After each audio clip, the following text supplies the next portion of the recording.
नमस्कार। हिंदी आचार्य की इतिहास की सीरीज में दोस्तों आज हम महाकवि कालिदास जी के बारे में जानेंगे।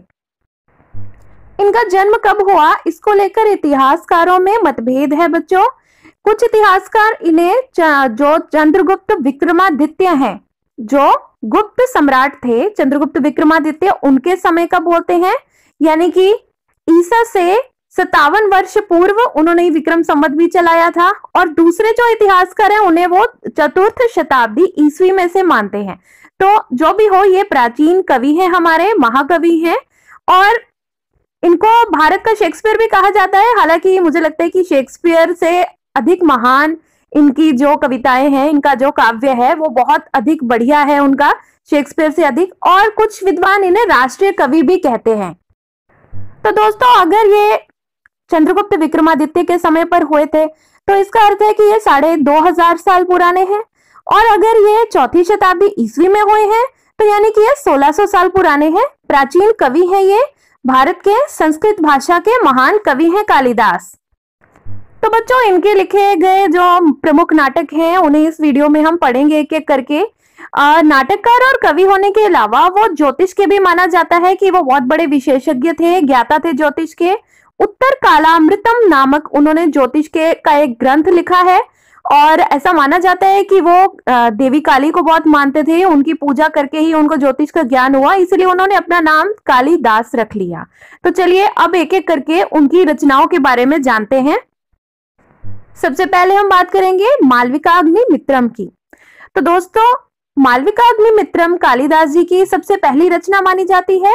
इसमें राजा अग्निमित्र की कहानी है और ये जो अग्निमित्र है यह एक नौकर की बेटी मालविका से उसके चित्र से प्रेम करने लगता है। जब अग्निमित्र राजा की पत्नी को इस बात का पता चलता है तो वह मालविका को, यानी कि जो नौकर की बेटी है, उसे जेल में डलवा देती है। लेकिन संयोग से मालविका बाद में पता चलता है कि वह भी कोई नौकर की बेटी नहीं, वो भी एक राजकुमारी है। तो फिर उसके बाद जो अग्निमित्र राजा है उनके मालविका के साथ में प्रेम संबंध को स्वीकार कर लिया जाता है और उनका विवाह हो जाता है। और दोस्तों ऐसा माना जाता है कि ये जो अग्निमित्र हैं ये शुंग डिनेस्टी के थे, शुंग राजवंश के हैं। पुष्यमित्र शुंग के ही परिवार में से अग्निमित्र भी हैं। अब इनकी दूसरी रचना जो कि जगत प्रसिद्ध है, इस रचना का नाम है अभिज्ञान शाकुंतलम। और ये जो नाटक है इसका अंग्रेजी और जर्मनी के अलावा बहुत सारी भाषाओं में इसका अनुवाद हुआ है। ऐसा माना जाता है कि बहुत सारे ऐसे विद्वान थे जिनको ये अभिज्ञान शाकुंतलम पढ़ के इतना आनंद आया कि वो अपने सिर के ऊपर इसका जो ट्रांसलेटेड वर्जन था उसको सिर पे रख के नाचने लगे गली में जाकर, इतना उनको यह काव्य में रस आया। और इससे संबंधित एक श्लोक भी है, देखिए संस्कृत में, कि काव्येषु नाटकम रम्यम तत्र रम्या शकुंतला, यानी कि कविता के जितने भी रूप हैं उनमें से सबसे सुंदर रूप तो नाटक है। और नाटकों में भी सबसे सुंदर जो है वह है शकुंतला नाम का नाटक, जो कि कालिदास जी की दूसरी रचना है। और बच्चों आपको पता ही होगा कि ये जो शकुंतला नाटक है यह महाभारत के कहानी से संबंधित है, जिसमें शकुंतला नाम की कुमारी जो होती है दुष्यंत जी से उनके साथ शादी होती है जंगल में। और फिर वो जब उनके पास महल में पहुंचती हैं तो उनको वो पहचानने से मना कर देते हैं, लेकिन अंगूठी दिखाकर फिर वो उनको स्वीकार कर लेते हैं। तो ये महाभारत की जो स्टोरी है उसके ऊपर बेस्ड है ये। अब बात करेंगे विक्रमोर्वशीयम की। यह भी एक बहुत ही रहस्यों से भरा हुआ नाटक है। इसमें एक राजा है पुरुरवा, जो कि इंद्रलोक की अप्सरा उर्वशी से प्रेम करने लगते हैं। बच्चों यह भी जो कहानी है यह महाभारत पर बेस्ड है। यह कहानी भी महाभारत पर आधारित कहानी है, क्योंकि इसमें कौरवों और पांडवों के बहुत ही पुराने जो पूर्वज हैं पुरुरवा, उनकी कहानी है ये। उनकी शादी जो हो जाती है उर्वशी के साथ में हो जाती है। इंद्र की सभा में जब वो उर्वशी को देखते हैं तो वो उनसे प्रेम करने लगते हैं और उर्वशी भी उनके साथ प्रेम करने लगती है। तो उससे ठीक से नृत्य भी नहीं हो पाता, तो इसलिए इंद्र उसको शाप देकर उसको धरती पर भेज देते हैं।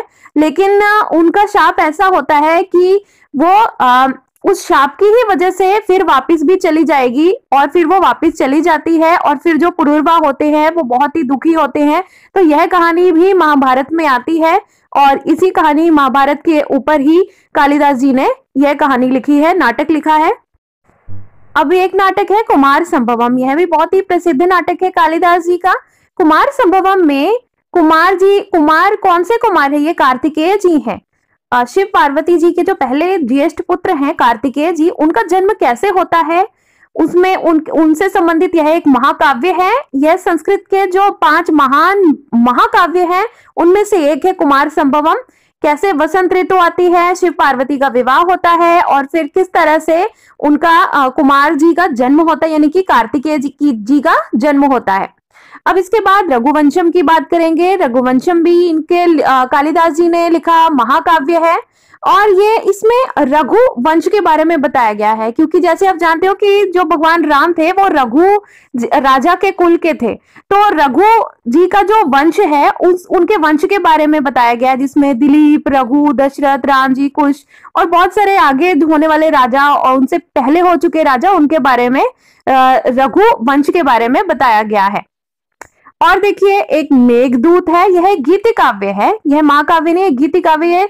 और इसमें जैसे यक्ष जो है वो मेघों के से कैसे संदेश लेकर जाते हैं, उन्हें दूत बनाकर, यानी कि मेघ को दूत बनाकर अपने जो प्रियतमा है उनके बारे में जानकारी लेने की बात होती है मेघदूत में।